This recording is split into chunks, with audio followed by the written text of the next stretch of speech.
Ladies and gentlemen of the Fourth Estate, karibu sana to Nakuru Athletic Club, the home of Nakuru RFC, for this media briefing. Basically what we intend to do is inform you and keep you up to date where we stand as relates to the test that we'll be having on Saturday between Kenya and Zimbabwe, as well as the 10-a-side rugby festival, which is which will be our 30th edition of the 10-a-side. So with us here from my left is our Mheshimiwa Wadiai.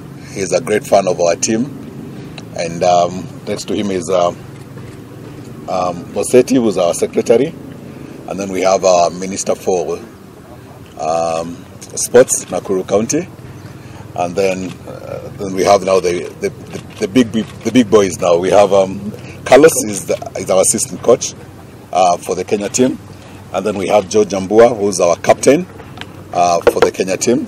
We have Curtis Olago, who's our assistant coach Kenya team, and then we have Simon Wariuki, who's our coach Nakuru RFC. Thank you, everyone. My name is Josephine Atieno Acheng, the CCM Sports Nakuru County. We're glad to be here today. It's such an honor that we are embracing this auspicious event, the RUGBY 10-a-side celebrations and the Kenya versus Zimbabwe, which will be held on Saturday. We call upon every Kenyan to come and support our great team that will be playing against Zimbabwe on Saturday, and also to see what Nakuru County has to offer. Nakuru County is a county of unlimited opportunities, and for the sports sector, we're gifted in various disciplines. Apart from the rugby, we have football, handball, basketball, volleyball, and even the sitting volleyball for the PWDs. We also have indoor games like the chess. Soon we're going to have a governors tournament for the chess. We have badminton, table tennis, and many others.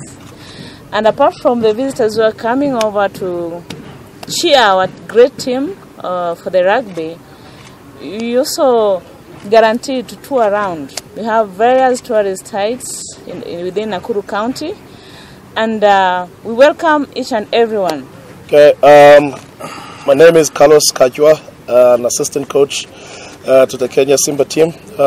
Basically, we are in preparations on the ongoing Curry Cup that we have been with in South Africa. We're just continuing out of the 3 games that we've played in South Africa. So it's part of the process and rebuilding phase that we've been going through since last year and last season.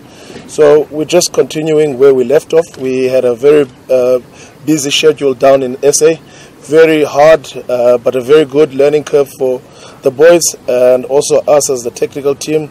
It was a nice endeavor where we got to learn of our new players, youngsters. We actually took a fairly inexperienced side, very young. As I've mentioned before, we are in a rebuilding stage. So it was kind of really nice to see how well established and how good the players are. And it just gives us a great opportunity to know how bright the future is. Now, looking into Saturday's game, there are many work-ons that we've looked into. We've gone through our video sessions. The boys are excited, the boys are ready, but there's a few touch-ups that we need to work on.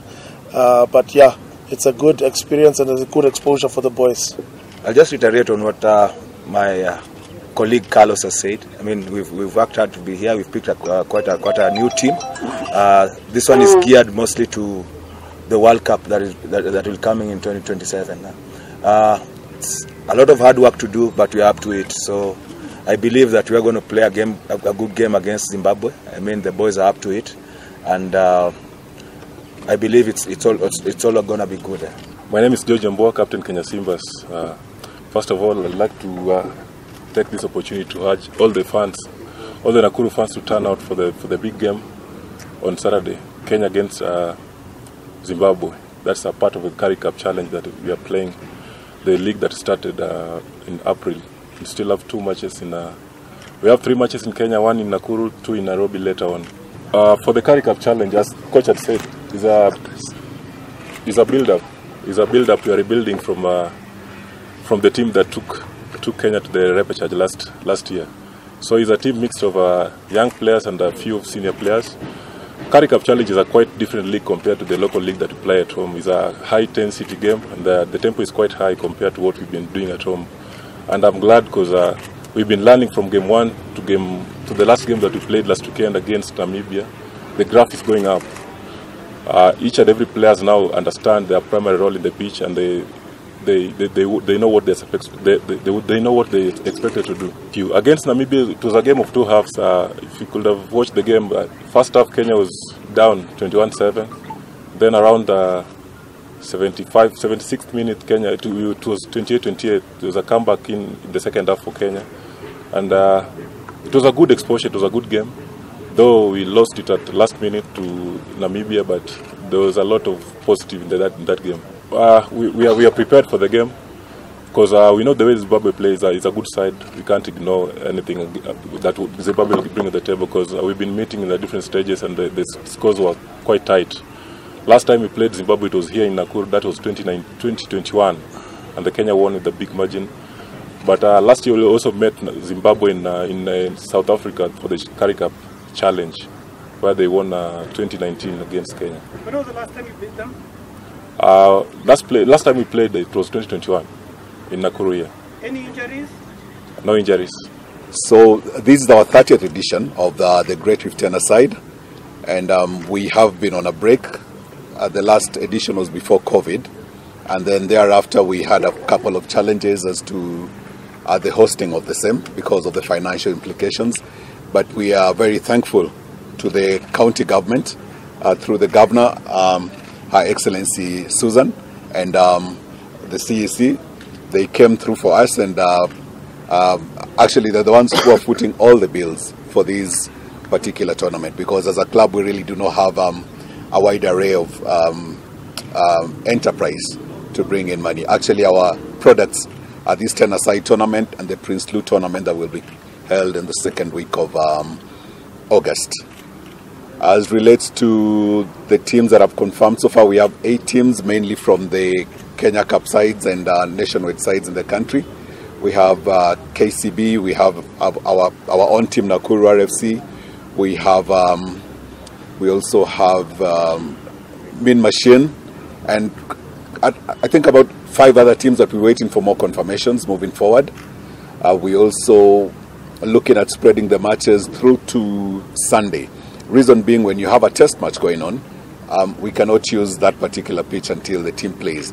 And the Kenya versus Zimbabwe match will be held at 4 p.m. So this pitch has to remain sterile for the entire day, waiting for that match. So we'll still use our pitch B, and we can. The tickets are going for 1,000 shillings on Saturday, 500 shillings on Sunday. We also have VIP tickets going for 3,000 shillings, and anybody who's ever attended the Great Rift Tenor-side will tell you it's a festival of a kind. You know, there's a lot of activity on the pitch and off the pitch, so it cuts across the edges. We cover all demographics. We have a play area for the kids. We have a place for the old to sit and have their drink, and then we have all the action on the ground as well. So we welcome everybody, and our hashtag, our slogan this time is Tembea Nakuru. Not trying to say everybody should come around and see what is in Nakuru, save for the nightlife, and there is so much to offer. Final question: what does the winner get? The winnings: first winner, second runners-up, first runners-up, and second runners-up. Just by winning the tenor-side by itself, it's a glory. You don't need to get anything else. But yes, just being the winner of tenor-side is a big thing. And it comes with a lot of bragging rights. Though we have one of our chairmen who passed, I think 3 years ago, it's called Mwangi. We have the family has sponsored a trophy for the MVP, and they will be giving a cash prize of 50,000 shillings to the most valuable player of the tournament. Basically, Nakuru has been a tourist county. We have various tourist sites. We have the flamingos, we have the giraffes. You get to Zimbambwe, there's a ranch there for all the animals, wild animals. You get to Kedong Ranch, there's a tourist site, the Hell's Gate. So the various tourist sites. And like I said before, we welcome everyone to Nakuru from every part of the country. We're ready to host any figure, any number that is, in terms of the hotels. They are there in plenty.